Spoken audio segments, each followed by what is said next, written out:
بسم اللہ الرحمن الرحیم. السلام علیکم بچوں.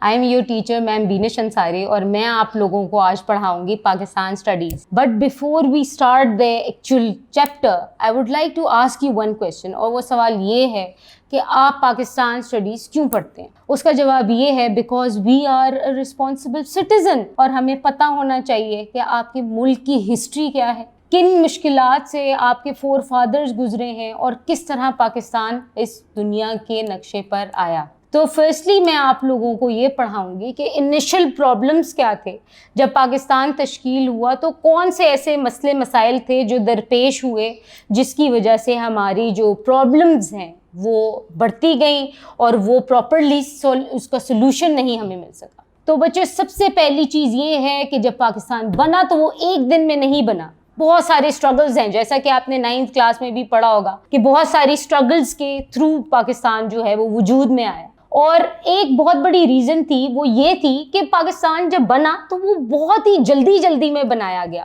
یہاں تک کہ پرائم منسٹر جو ہیں برٹن کے, انہوں نے یہ تک کہہ دیا کہ پاکستان جو ہے وہ بہت مشکل ہے کہ بہت عرصے تک سروائیو کر سکے, اور کچھ عرصے بعد وہ انڈیا کا ہی پارٹ بن جائے گا. حضور پاک صلی اللہ علیہ وآلہ وسلم نے فرمایا تھا کہ مجھے مشرق سے ٹھنڈی ہوا آتی ہے, اور اسی کی روشنی میں علامہ اقبال نے ایک شعر کہا تھا, اور وہ شعر یہ تھا کہ جہاں سے آتی ہے میرے عرب کو ہوا وہی میرا وطن ہے, وہی میرا وطن ہے. تو بچوں الحمدللہ it's been more then 70 years کہ پاکستان وجود میں آ چکا ہے, اور اب ہمیں یہی نہیں رکنا بلکہ ہمیں پروگریس اور پراسپیرٹی کرنی ہے ملک کی, تاکہ وہ ترقی کر سکے اور ہم اس ملک کو ایک ترقی یافتہ ملک بنا سکیں.